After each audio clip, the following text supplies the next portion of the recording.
Hello friends, कैसे हैं आप सब। उम्मीद करते हैं कि आप लोग काफ़ी अच्छे होंगे और आप लोग की स्टडी काफ़ी अच्छी चल रही होगी। तो मैं प्रदीप कुमार सिंह आप सभी को अन अकेडमी के इस बेहतरीन प्लेटफॉर्म पर स्वागत करता हूं। तो आप लोग जुड़ जाइए। क्लास में हम लोग एक लेक्चर हम लोग का हो चुका है। ये हम लोग का जीएस पेपर फर्स्ट है और इसमें हम लोग पढ़ रहे हैं आधुनिक भारत। तो आधुनिक भारत के इतिहास से यहाँ पे हम लोग पढ़ रहे हैं मेंस लेवल का। तो जो भी बच्चा अगर पहली क्लास देखे होंगे तो आप लोग को समझ में आ गया होगा कि कैसे हम लोग को पढ़ना है या किस तरीके से हम लोग को डिस्कस करते हुए चलना है इस पे। तो हम लोग इसके आगे वाले पार्ट पे हम लोग चर्चा करते हैं। उससे पहले आप लोग को अन अकेडमी के बारे में बता दूं। अन अकेडमी का प्लस सब्सक्रिप्शन आपको लेने के बाद यहाँ मिलता है डेली लाइव क्लासेस। सिस्टमेटिक तरीके से आपके कोर्स को कंप्लीट कराया जाता है। वेल स्ट्रक्चरल कोर्स कंप्लीट कराया जाता है। मतलब एक कोई भी सब्जेक्ट अगर शुरुआत किया गया है तो उसको फुल एंड फाइनल कंप्लीट कराने के बाद ही दूसरे क्लास की शुरुआत किया जाता है। लाइव टेस्ट और क्विजेज होता है और अनलिमिटेड एक्सेस मिलता है। आप जितनी बार चाहें उतनी बार अपनी क्लासेस को देखने के लिए यहाँ पर स्वतंत्र होते हैं। यहाँ पे एक काम कीजिएगा, गूगल प्ले स्टोर पर जाइएगा और गूगल प्ले स्टोर पर जाने के बाद वहां से आप अन अकेडमी लर्निंग ऐप को डाउनलोड कर लीजिएगा। अन अकेडमी लर्निंग ऐप को डाउनलोड करने के बाद यहाँ पर एक दिया हुआ है सर्च बटन।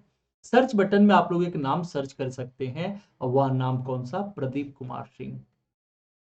कौन सा, प्रदीप कुमार सिंह। यहां पर मेरे द्वारा हिस्ट्री का जो प्रीलिम्स लेवल की तैयारी है, हिस्ट्री जो प्रीलिम्स लेवल का आप लोग को पढ़ना होता है, तो वो प्रीलिम्स लेवल की तैयारी, प्रीलिम्स लेवल का सिलेबस मैं यहां पर अपलोड कर रहा हूं। तो यहां से आप लोग प्रीलिम्स लेवल वाले पार्ट को देख लीजिएगा। ये अन अकेडमी के सबसे टॉप एजुकेटर है और इन लोगों के द्वारा इतने सारे कोर्स को यहाँ पर अपलोड किया गया है जो कि आपको मिलता है या तो प्लस सब्सक्रिप्शन लेने पर या आइकॉनिक सब्सक्रिप्शन लेने पर। दोनों में से कोई भी अगर आप सब्सक्रिप्शन लेते हैं तब मिलता है। लेकिन अंतर क्या है प्लस सब्सक्रिप्शन में और आइकॉनिक सब्सक्रिप्शन में? तो प्लस सब्सक्रिप्शन में आपको मिलता है live test, live classes, test series मिलता है, अनलिमिटेड प्रैक्टिस मिलता है और वेल स्ट्रक्चरल शेड्यूल मिलता है। ये चारों की चारों सुविधा किसमें मिलता है आपको, प्लस में। जबकि आइकॉनिक में आपके पर्सनल कोच मिलते हैं, डेली मेंस के क्वेश्चन आंसर पर प्रैक्टिस कराया जाता है, स्टडी प्लानर होते हैं और पर्सनलाइज फीडबैक होते हैं। ये आपके आइकॉनिक सब्सक्रिप्शन पे है। इसमें अगर आप लोग प्लस पे अगर आप लोग PK10 कोड का यूज करोगे तो आपको मिलेगा 10% का डिस्काउंट प्लस मेरे साथ जुड़ने का मौका मिलेगा। और एक साल के कोर्स का दाम कितना हो जाएगा, 44,550 रुपया हो जाएगा 10% के डिस्काउंट के साथ। और 2 सालों के कोर्स का दाम कितना हो जाएगा, 64,800। ये आपके 2 साल का कोर्स हो जाएगा। आइकॉनिक सब्सक्रिप्शन का अगर हम लोग देखें तो एक साल के कोर्स का दाम PK10 कोड का यूज करने के बाद 10% के डिस्काउंट लेने के बाद कितना हो जाएगा, 57,600। और 2 सालों के कोर्स का दाम देखा जाए तो PK10 कोड का यूज करने के बाद कितना होगा, 89,100 हो जाएगा। तो ये है आइकॉनिक सब्सक्रिप्शन। हम लोग ऑप्शनल सब्जेक्ट सबसे मेन महत्वपूर्ण होता है। यहां पर मैं ऑप्शनल हिस्ट्री पढ़ाता हूं प्लस सब्सक्रिप्शन पर या आइकॉनिक पे। तो हिस्ट्री अगर आप लोग का ऑप्शनल है तो ये आप लोग का 7 से 8 मंथ में, माह में फुल एंड फाइनल कंप्लीट करा दिया जाएगा। और इसमें 12 मंथ के लिए आपको कितना देना पड़ेगा, 27,500। अर्थात एक साल के लिए आपके कोर्स को कितना देना पड़ेगा, तो 27,500 देना होगा। तो हम लोग अभी अपना टॉपिक स्टार्ट करते हैं। PK10 कोड का यूज रखिएगा। हम लोगों ने लास्ट क्लास में एक सिलेबस के बारे में हम लोगों ने चर्चा किया हुआ था। आज हम लोग यहां स्टार्ट कर रहे हैं आधुनिक भारत का इतिहास। इसको आधुनिक भारत का इतिहास।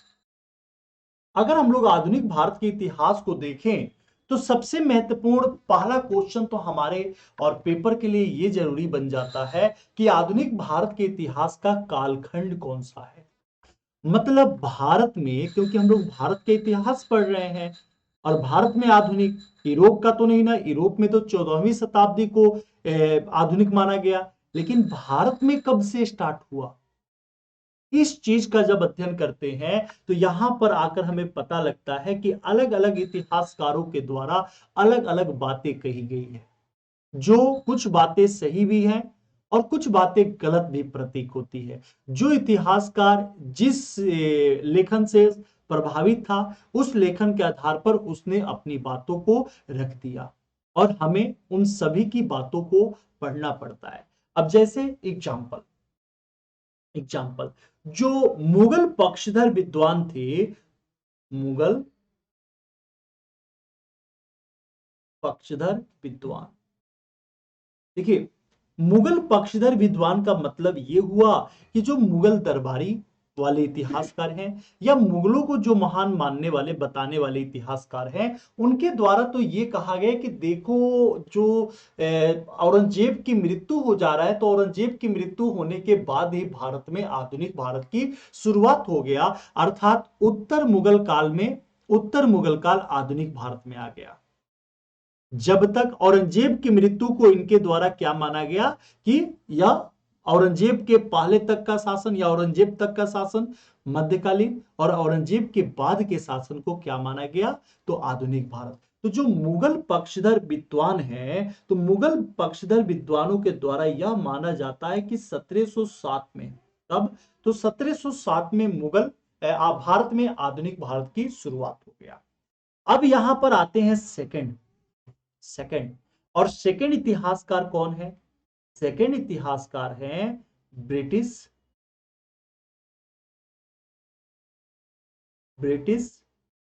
पक्षधर विद्वान। कौन से हैं? ब्रिटिश पक्षधर विद्वान। ब्रिटिश पक्षधर विद्वान कहने का अर्थ यह हुआ कि वैसे इतिहासकार जो ब्रिटेन को महान मानता है, वो मानता है कि ब्रिटेन के आने के बाद ही भारत में विकास के चरण की शुरुआत हुआ। तो भारत में विकास के चरण अगर ब्रिटिश के द्वारा शुरुआत हुआ है, यही रीजन है कि जो ब्रिटिश पक्षधर विद्वान है, इनके द्वारा यह कहा जाता है कि 1757, कब? तो 1757 से भारत में आधुनिक भारत की शुरुआत हुआ। इसके बाद देखा जाए तो कुछ ऐसे भी तो इतिहासकार हुए जो ना मुगल को मानते हैं, ना ब्रिटिश को मानते हैं, वह किसको मानते हैं? मराठा को मानते हैं। तो कुछ ऐसे इतिहासकार हैं जो मराठा पक्षधर विद्वान हैं। वह क्या बोलते हैं कि जब पानीपत का तृतीय युद्ध हुआ था सदाशिवराव भाऊ, जिसमें पराजित हुए अहमद शाह अब्दाली से, तो उसके बाद मराठों का पतन ही भारत में आधुनिक काल का शुरुआत माना गया। तो इनका कहना यह है तृतीय युद्ध अर्थात 1761 का। ये तीन प्रकार के इतिहासकारों के द्वारा तीन प्रकार का कालखंड दे दिया गया, लेकिन हमारे लिए कौन सा सही है, हमारे लिए कौन सा जरूरी है? तो हमारे लिए आता है एक चौथा, जिसको कहा जाता है बहुमान्य मत। क्या बोला जाता है? बहुमान्य मत। और बहुमान्य मत एक ही शब्द में बोल देता है, निपटारा कर देता है 18वीं सदी। 18वीं सदी को भारत का आधुनिक भारत का इतिहास माना जाता है, अर्थात 18वीं सदी में तो ये सभी के सभी पॉइंट शामिल हो गए। तो एक ही बात में 18वीं सदी का मतलब क्या हुआ? 1700 से लेकर 1800 तक का, 1799 तक का। तो अब ये सभी के सभी उसी में शामिल हो गए ना, तो इसे कहा गया बहुमान्य मत। और इसको इसलिए कहा गया था, इसको कहने के पीछे क्या रीजन था इस प्रकार के इतिहासकारों का? तो इस प्रकार के इतिहासकारों का था कि इस समय भारत आर्थिक, सामाजिक, सांस्कृतिक, इन तीनों रूप से क्या हो रहा था? भारत का रूपांतरण हो रहा था। यह वही समय है जो किसी एक काल जो होता है काल विशेष में इसका रूपांतरण संभव नहीं हो पाया है, लेकिन अगर हम लोग पूरे के पूरे कालखंड को देखते हैं तो उसमें इसका रूपांतरण संभव हो पाया है। अगर इसका रूपांतरण संभव हो गया है तो इसीलिए इस प्रकार के इतिहासकारों के द्वारा कौन से पक्ष को दे दिया गया? तो 18वीं सदी के इतिहास को भारत में आधुनिक भारत का इतिहास कहा गया। ये हमारा रहा फर्स्ट पॉइंट। अब हम लोग जब 18वीं सदी के इतिहास को पढ़ते हैं तो हमें तो दो चीजों के बारे में पढ़ना है। एक तो 1750 से पहले का इतिहास, एक हमें किसके बारे में जानना है, 1750 से पहले का इतिहास। और जो पहले का इतिहास है उसको हम लोग क्या कहते हैं, पूर्वाध कहते हैं, लास्ट क्लास में ही मैंने बताया था। और दूसरा हम लोग को जानना है 1750 के बाद का इतिहास, जिसको हम लोग क्या बोलते हैं, उत्तरार्ध बोलते हैं। तो हम लोग पहले किसको जान लें, पूर्वाध के बारे में। तो आप लोग हेडिंग डालिएगा, अपना हेडिंग डालिएगा अपनी कॉपी में, साथ में नोट्स बनाएंगे, बहुत अच्छा लगेगा क्लास में, बार बार बोलता हूं। लिखिएगा 18वीं सदी, 18वीं सदी के पूर्वाध, इसके बारे में 18वीं सदी के पूर्वाध का इतिहास या उसके बारे में। 18वीं सदी के इतिहास को देखा जाए तो इस समय मुगल साम्राज्य का क्या हो रहा था, मुगल साम्राज्य का पतन शुरुआत हो गया था। 1707 में मुगल साम्राज्य यानी कि औरंगजेब की मृत्यु हो जाने के बाद मुगल साम्राज्य का पतन ही तो हो रहा था ना। और जब मुगल साम्राज्य का पतन होने लगा या शुरुआत हो गया, तो जो मजबूत राजे या मजबूत लोग हैं वो तो कमजोर के अंडर में रहना नहीं चाहेंगे, वो अपने आप को क्या करेंगे, स्वतंत्र होने का प्रयत्न करेंगे। और यही रीजन है कि यहां पर बहुत सारे राज्यों की उत्पत्ति होने लगती है, उसमें अलग अलग राज्य होते हैं। कौन कौन सा, सबसे पहले अगर एक राज्य को देखें तो एक राज्य होता है जिसका नाम क्या है, उत्तराधिकारी राज्य। कौन सा है, उत्तराधिकारी राज्य। वो राज्य जैसे एग्जाम्पल में बंगाल है, अवध है, हैदराबाद है, तो इस प्रकार के राज्य उत्तराधिकारी राज्य हो गए, जो पहले मुगल साम्राज्य के अंडर में रहे हैं। पूरा प्रभुत्व तो मुगल साम्राज्य के अंडर में रहा है, लेकिन मुगल साम्राज्य के पतन होने के जस्ट बाद ये अपने आप को स्वतंत्र करने लगे। तो ये हो गए उत्तराधिकारी राज्य। और उस पर मुगल शासकों के द्वारा कोई विद्रोह नहीं, मतलब मुगल शासकों के द्वारा उतना ज्यादा उनके खिलाफ कार्रवाई नहीं की गई। दूसरा राज्य यहां है जिनका कौन सा है, विद्रोही राज्य। कौन से हैं, विद्रोही राज्य। वैसे राज्य जिन्होंने क्या किया था, विद्रोह के उपरांत अपने साम्राज्य का स्थापना किया था, उस राज्य को क्या बोला गया, विद्रोही राज्य कहा गया। जैसे मराठा हो गए, जाट हो गए, सिख हो गए, तो इस प्रकार के जो राज्य आते हैं वो विद्रोही राज्य में आ जाते हैं। और तीसरा राज्य आता है मुगल साम्राज्य के परिधि के बाहर के राज्य। कौन से हैं, मुगल मुगल साम्राज्य के परिधि से बाहर के राज्य। तो देखिए, मुगल साम्राज्य का जब पतन हुआ तो मुगल साम्राज्य के पतन हो जाने के उपरांत तीन प्रकार के राज्यों की उत्पत्ति हुई। एक उत्तराधिकारी राज्य, एक विद्रोही राज्य, और मुगल साम्राज्य के परिधि से, परिधि का मतलब यह हुआ कि मतलब जिस पे मुगल शासकों के द्वारा पूरी तरीके से अधिकार नहीं किया गया था, एक वो राज्य। जैसे एग्जाम्पल में त्रावणकोर है, तो त्रावणकोर पे इनका अधिकार नहीं हो पाया था। जैसे कालीकट है, वहां पर अधिकार नहीं हो पाया था। मैसूर है, इनका अधिकार नहीं हो पाया था। तो उस प्रकार से जो इनकी परिधि है, उस परिधि से बाहर का जो राज्य है, इसके बारे में जब हम लोग अध्ययन करते हैं तो वो आपके मुगल साम्राज्य के परिधि से बाहर वाले आ जाते हैं। ये तीन प्रकार के राज्य हैं जो इनके मुगलों के पतन के बाद शुरुआत हुए हैं। तो हम लोग एक एक करके तीनों के तीनों राज्यों के बारे में एक बार देख लें, एक बार तीनों के तीनों राज्यों के बारे में हम लोग पढ़ लें। सबसे पहले हम लोग किसके बारे में पढ़ते हैं, सबसे फर्स्ट में हम लोग देखते हैं उत्तराधिकारी राज्य। कौन सा, उत्तराधिकारी राज्य।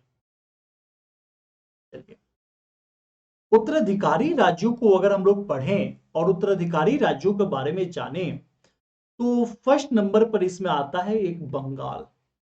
बंगाल बंगाल में जैसे कि आप लोग को पता है या नहीं पता है तो मैं बता दे रहा हूं। बंगाल में जो औरंगजेब था तो औरंगजेब ने मुर्शिद कुली खां को भेजा था। मुर्शिद कुली खां, ठीक है। तो मुर्शिद कुली खां को जब बंगाल में भेजा गया था, कब? तो 1700 ईस्वी में मुर्शिद कुली खां को बंगाल का दीवान बनाकर भेजा गया। अच्छा, 1700 में अगर दीवान बनाकर भेजा गया है तो यह दीवान बनाकर भेजने वाला कौन होगा? यह दीवान बनाकर जो भेजा है वह दीवान किसने बनाया होगा? औरंगजेब ने ही तो बनाया होगा ना, क्योंकि शासन तो इसी का था, शासन को इसी का था। ठीक है, यहां समझना 1700 में भेजा गया, 1707 में औरंगजेब की मृत्यु हो जाता है और 1707 में वहां पे बहादुर शाह प्रथम गद्दी पर बैठते हैं, फिर जहांदार शाह बैठते हैं, फिर वहां पे फर्रुखसियर बैठता है। तो इस प्रकार के एक प्रकार से हम कह सकते हैं कि कमजोर शासक उस तख्त पर, उस गद्दी पर बैठना शुरू कर दिए।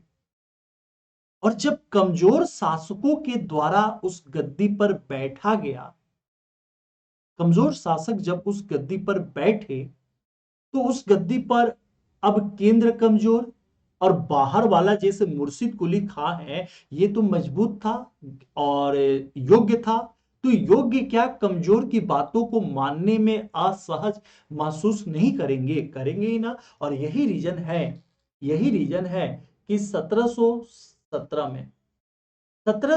में इसने क्या कर लिया? सूबेदारी के पद पर भी, सूबेदार के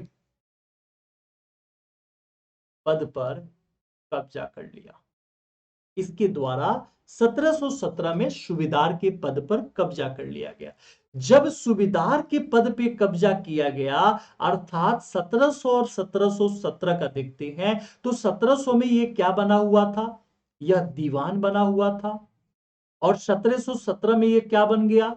यह बन गया सूबेदार, सूबेदार। और इसी को मिलाकर क्या बोला जाता है? नवाब।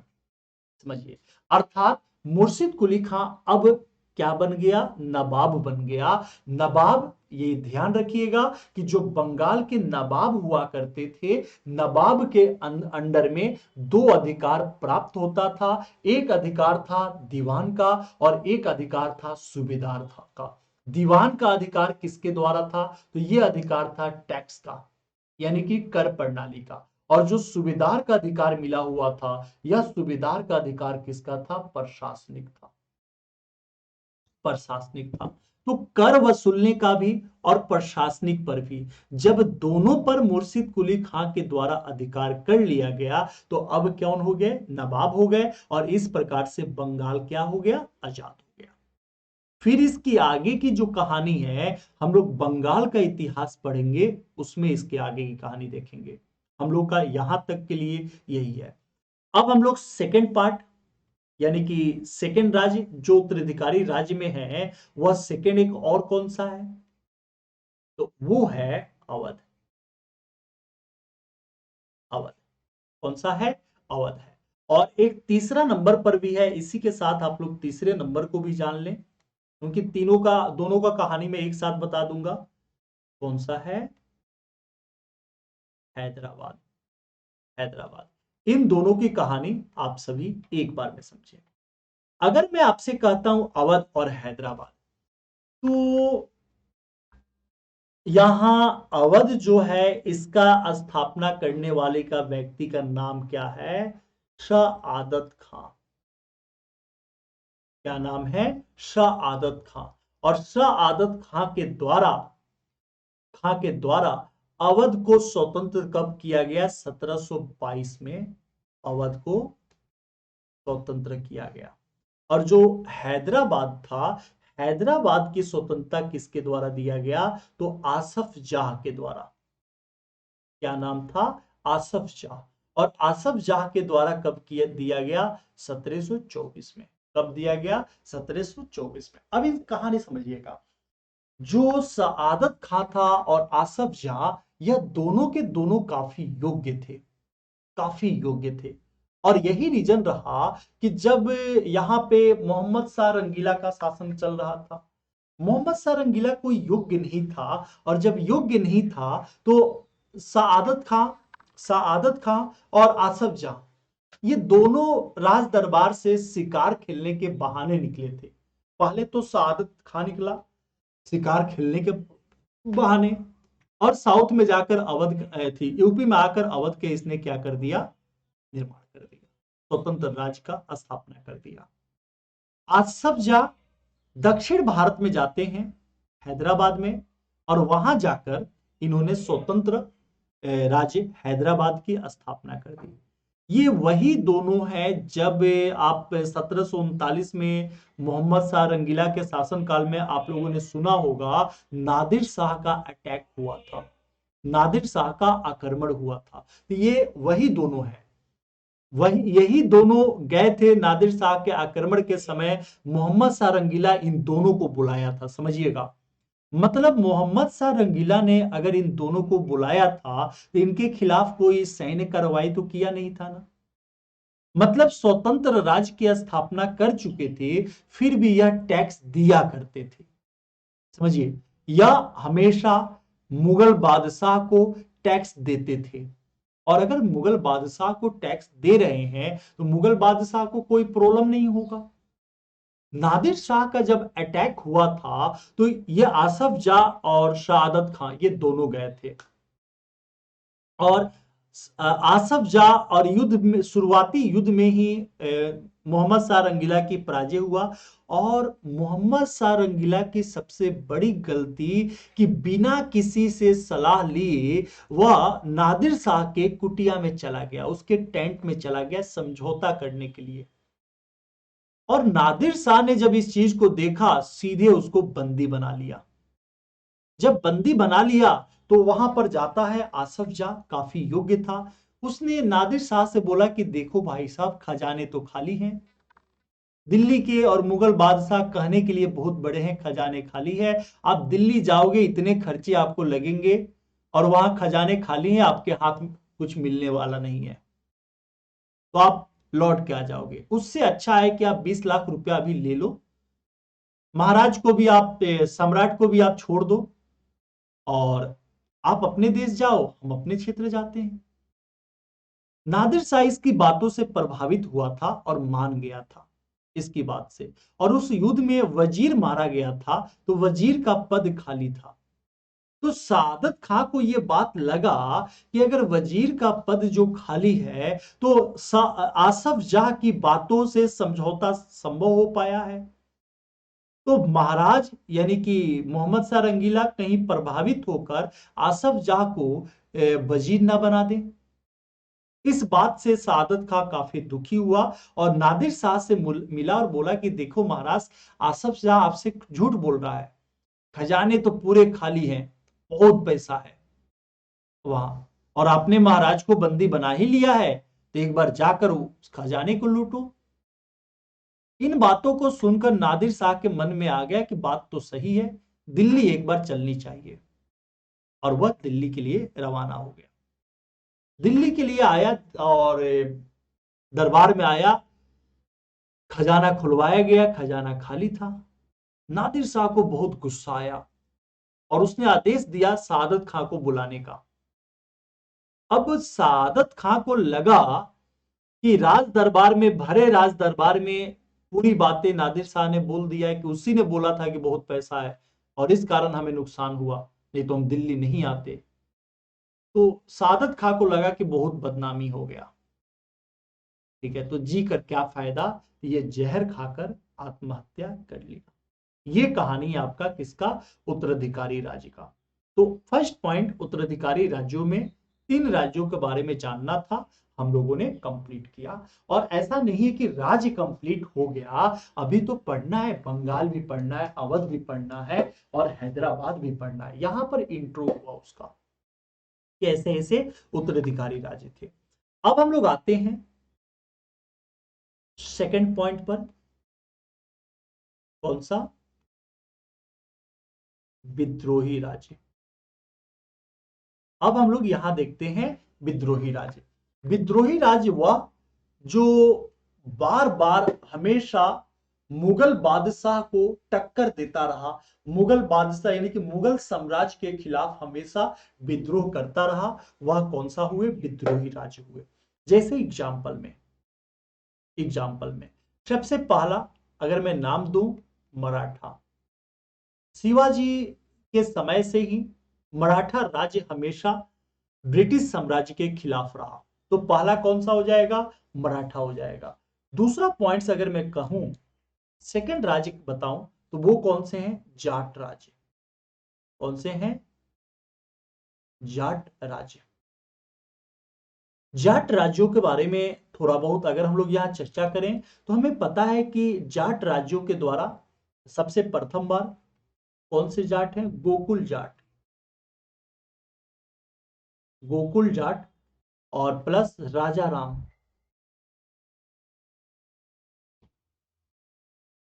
राजा राम जाट, इनके समय में विद्रोह किया गया था। आपको जानकर आश्चर्य होगा कि राजा राम उस समय अकबर की वो कब्र से निकालकर जला दिए थे, उनके हड्डियों को जला दिए थे। मतलब आप समझ सकते हैं कि औरंगजेब के समय में इस प्रकार से काम कर रहा है, तो शक्ति कितनी आगे तक होगी, इस बात का अनुमान लगा सकते हैं, क्योंकि औरंगजेब दक्षिण भारत में था। तो इनके विद्रोह को आगे चलकर औरंगजेब दक्षिण भारत से आता है, इसके विद्रोह को क्या कर दिया गया? विद्रोह क्या हो गया? दब गया। लेकिन दब गया। फिर आगे चलकर एक का नाम है चूड़ामन जाट और दूसरे हैं बदन सिंह। तो चूड़ामन जाट और बदन सिंह के द्वारा एक स्वतंत्र जाट राज्य की स्थापना की गई। स्वतंत्र जाट राज्य की स्थापना यहां पर किया गया। तो ये रहा जाट राज्य के बारे में। तीसरा राज्य इसमें कौन सा है जो विद्रोही राज्यों में शामिल हुआ? तो तीसरा राज्य है इसमें सिख राज्य। ठीक है ना? सिख राज्य। सिखों के बारे में तो आप लोग को पता ही होगा, नहीं पता है थोड़े बहुत जान लीजिए कि इसकी स्थापना, और मैं पढ़ाऊंगा भी, इसकी स्थापना किसके द्वारा किया गया था? तो गुरु नानक ने, गुरु नानक देव के द्वारा, गुरु नानक देव के द्वारा इनकी क्या है? स्थापना किया गया था। वहीं पे हम लोग इनके पांचवें गुरु को देखते हैं। पांचवें गुरु अर्जुन देव, जिसकी हत्या जो है जहांगीर ने किया था। तो पांचवें गुरु है जिनका नाम क्या है? अर्जुन देव। क्या नाम है? अर्जुन देव। और अर्जुन देव की हत्या, इनकी हत्या किसके द्वारा किया गया था? इनकी हत्या जहांगीर के द्वारा कर दिया गया था। वहीं पे हम लोग देखते हैं, वहीं पे अगर हम लोग देखते हैं तो कौन से हैं आपके छठे नंबर के गुरु, जिनका नाम क्या है? हरगोविंद। क्या नाम है? हरगोविंद। हरगोविंद सिंह। तो हरगोविंद सिंह के द्वारा क्या किया गया? तो सिख राज्य का सैनिकरण किया गया।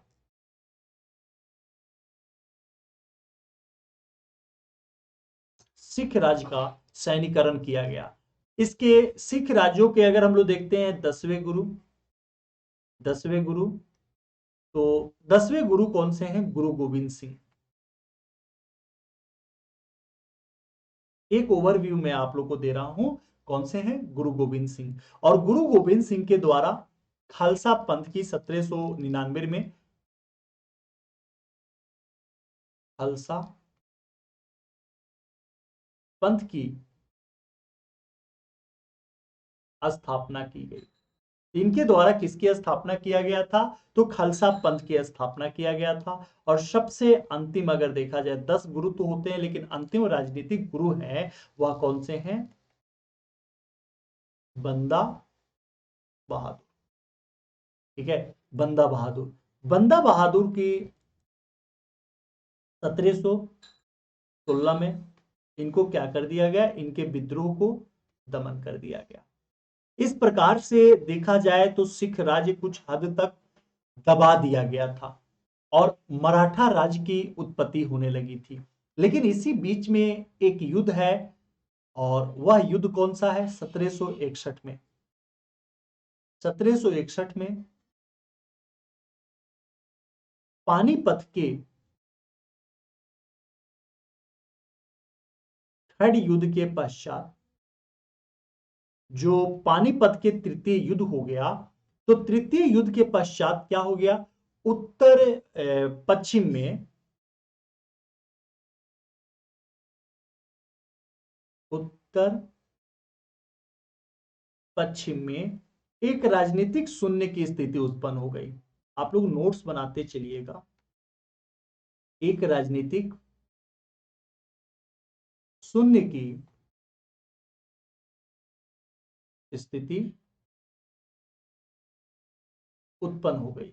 जब यहां पर एक राजनीतिक शून्य की स्थिति उत्पन्न हो जाता है, तभी तभी 1764 में कुछ वरिष्ठ, कुछ बड़े सिख नेता इकट्ठे होते हैं। सिख नेता अमृतसर में इकट्ठे होकर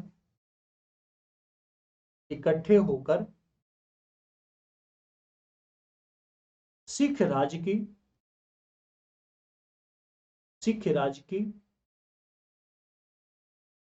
स्थापना करते हुए चांदी का सिक्का जारी किया।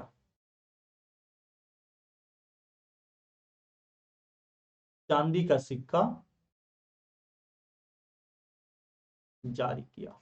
अर्थात ये तो पहले से विद्रोह चलते हुए आ रहा था, लेकिन वास्तविक रूप से सिख राज्य की स्थापना कब हो जा रहा है, तो 1764 में सिख राज्य की स्थापना यहां पर संभव हो गया। और एक लास्ट राज्य है, कितने हो गए थे, 3 हो गए थे ना, चौथे में हम लोग देख लेते हैं। एक लास्ट राज्य है, कौन सा, रूहेला राज्य। रूहेला राज्य, अगर हम लोग रूहेला राज्य को देखें तो पूछा जाए कि इसके संस्थापक कौन से रहे, अली मर्दान नामक एक अफगानी व्यक्ति रहे थे। अली मर्दान नामक एक अफगानी ने, या हम ये कह सकते हैं जो इसका स्थापना किया गया था वो अफगान में ही तो किया गया था ना, तो आप बोल सकते हैं एक अफगान में, है ना। तो अली मर्दान नामक एक व्यक्ति के द्वारा इसकी स्थापना अफगान में किया जाता है। तो 3 राज्यों के बारे में, सिख राज्यों, विद्रोही राज्यों में 3 राज्यों के बारे में तो हो गया। विद्रोही राज्य भी हम लोग का कंप्लीट हो गया। अब हम लोग को किसके पढ़ना है, तो अब हम लोग को जानना है जो तीसरे टाइप के राज्य थे, अर्थात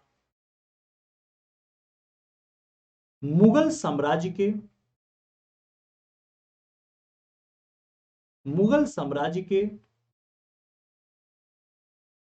परिधि से बाहर के राज्य। जो मुगल साम्राज्य के परिधि है, उस परिधि के बाहर का राज्य। इसमें सबसे पहले हम लोग को पढ़ना है, सबसे फर्स्ट में हम लोग को जानना है कि इसके बारे में, तो राजपूत राज्य। देखिए, राजपूत कभी भी, कुछ ऐसे राज्य हुए जिन्होंने अधीनता स्वीकार कर लिया, कुछ ने तो स्वीकार ही नहीं किया, लेकिन जैसे वो कमजोर पड़ते ही अपने आप को फिर से स्वतंत्र कर लेते, तो ये क्रम हमेशा चलता रहा। तो एक इसमें वैसे आते हैं राजपूत राज्य जो मुगल सेवा में तो थे, लेकिन उनके विघटन के बाद इन लोगों के द्वारा अपने आप को पूरी तरीके से स्वतंत्र कर लिया गया, टैक्स नहीं दिया जाता। यहां देखिएगा, एक मैंने आप लोग को बताया जैसे बंगाल उत्तराधिकारी राज्य, तो उत्तराधिकारी राज्य में ये था कि ये बंगाल के जो मुर्शिद कुली खां थे ना, ये अभी भी टैक्स क्या कर रहे थे, दे रहे थे, अभी भी टैक्स मुगलों को दे रहे थे। तो वैसे राज्य जो मुगलों को टैक्स दे रहा है वो तो उत्तराधिकारी में आ जाएगा। लेकिन जिसने पूरी तरीके से क्या कर दिया, मना कर दिया कि मैं कोई टैक्स नहीं दूंगा, वो कौन से हुए, राजपूत राज्य हुए। कौन से आ गए, राजपूत राज्य। हम लिख सकते हैं इसके बारे में, ये कौन थे, मुगल सेवा में थे,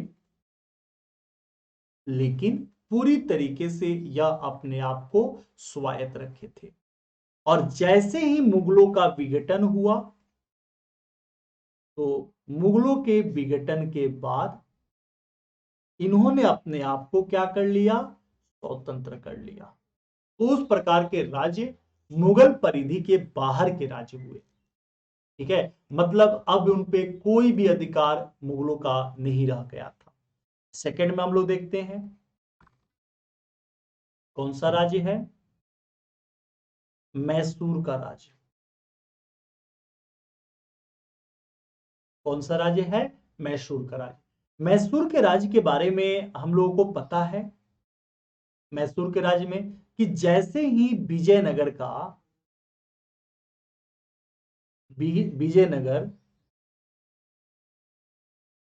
साम्राज्य का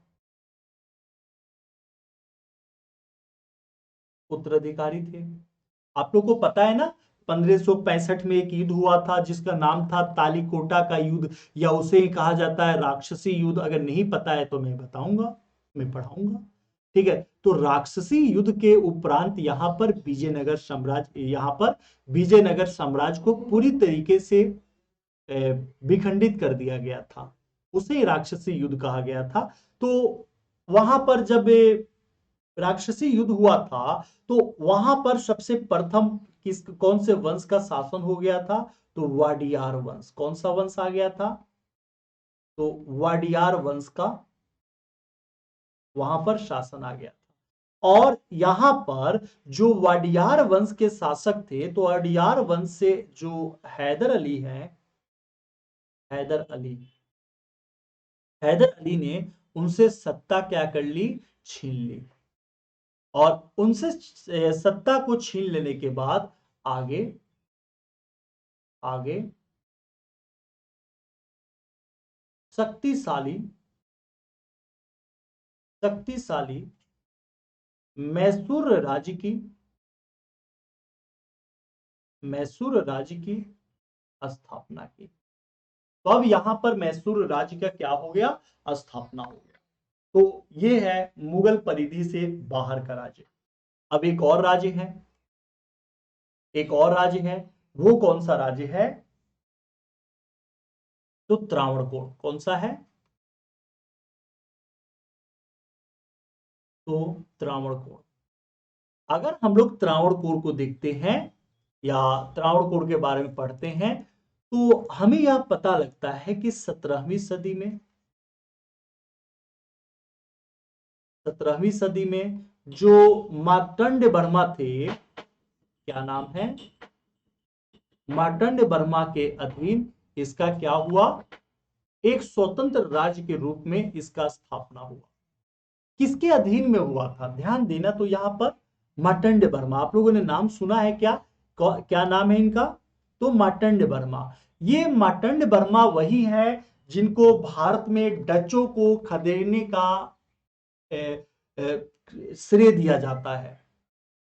तो एक दो बार प्रीलिम्स में भी यहां से क्वेश्चन पूछ लिया कि भारत से डचों को खदेड़ने का श्रेय किसको दिया जाता है, ये वही मार्तंड वर्मा है। तो लिख लेना यहां पर, डचों को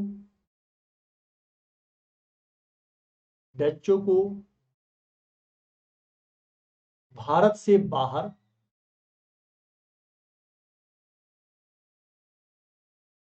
ठीक है ना, खदेड़ने का श्रेय। तो डचों को भारत से खदेड़ने का श्रेय किसको दिया जाता है? मार्तंड वर्मा। और इसी के नेतृत्व में त्रावणकोर पे ये मसाले के लिए बहुत ही ज्यादा मतलब कि इंपोर्टेंट प्लेस था एक। और यहाँ पे शासन किसका था? मार्तंड वर्मा का। अब हम लोग डी नंबर पे आते हैं, यानी कि चौथे नंबर राज्य पे जो मुगल परिधि से बाहर का राज्य था वह कौन सा है? कालीकट। कौन सा है? कालीकट का राज्य। आप लोगों ने नाम सुना होगा ना, वास्को डी गामा के द्वारा जो नाम आप लोगों ने सुना है कि वास्को डी गामा आकर कहां पे उतरा हुआ था, तो वास्को डी गामा आकर कहां पे उतरा था? तो यही वो प्लेस है कालीकट का। और यहां पर जो कालीकट राज्य है इसका स्थापना, यानी कि जो कालीकट है इसका स्थापना किसके अंतर्गत किया गया था? तो जमोरिन के अंतर्गत। किसके? जमोरिन। जमोरिन को एक और नाम से भी जाना जाता है, सामुद्रिन। किस नाम से जाना जाता है? तो सामुद्रिन के नाम से जाना जाता है। इसका स्थापना सामुद्रिन या जमोरिन के अंतर्गत किया गया था। और यह जो कालीकट है यह दक्षिण भारत के एक महत्वपूर्ण राज्यों में से एक था।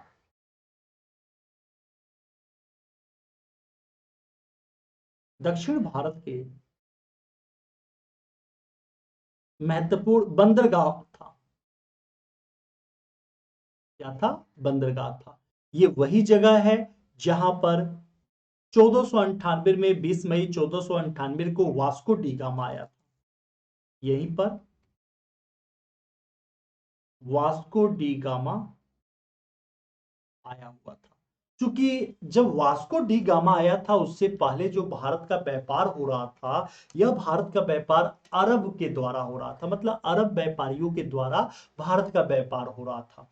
अरब वाले भारत से व्यापार करके यूरोप में पहुंचाने का कार्य करते थे, यानी बिचौलिए का काम करते थे और मैक्सिमम बेनिफिट वो लिया करते थे। अब आप अपने से सोचना कि अगर मैक्सिमम बेनिफिट अरब वाले ले रहे हैं और बीच में अब ये वास्को डी गामा आ गया, तो वास्को डी गामा के आने के बाद फलस्वरूप उनकी बीच की बिचौलियों के द्वारा जो बेनिफिट की प्राप्ति हो रही थी, वह बेनिफिट की प्राप्ति तो मिलना बंद हो जाएगा, बेनिफिट मिलना समाप्त हो जाएगा। तो अगर बेनिफिट जो मिलना उनको समाप्त हो जाएगा तो क्या उनके लिए सही होगा? तो आप बोलोगे नहीं होगा। और जब उनके लिए सही नहीं होगा तो अब वह इनके विरुद्ध अपना अभियान करेंगे। तो अभियान करेंगे यानी कि वास्को डी गामा आया है तो पहले वास्को डी गामा को ही मार दो ताकि रास्ता ही ना पता चले यूरोपियों को। जो खोज के पहली बार आया उसी को पहले मार दो ताकि रास्ता ही ना पता लगे। और यही रीजन है कि अरब वाले इसको मारने के यानी कि इसके जान लेने के पीछे हाथ धोकर पड़ गए।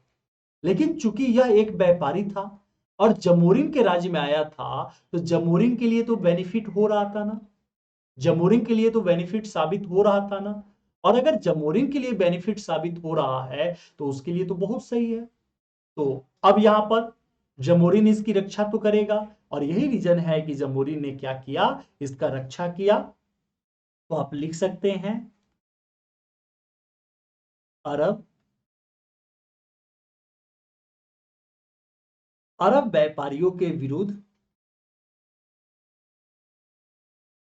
जमोरिन ने क्या दिया, तो सुरक्षा प्रदान किया। अरब व्यापारियों के विरुद्ध जमोरिन के द्वारा सुरक्षा प्रदान किया गया था। देखिए, हम लोगों ने सबसे पहला पॉइंट यहां पे कंप्लीट किया है। ठीक है, सबसे पहला पॉइंट हम लोगों ने कंप्लीट किया है। ये आपके, हाँ, मुगल साम्राज्य के पतन के फलस्वरूप जो राज्यों की उत्पत्ति हुई थी उन सभी राज्यों को एक बार आप लोगों ने ओवरव्यू देख लिया।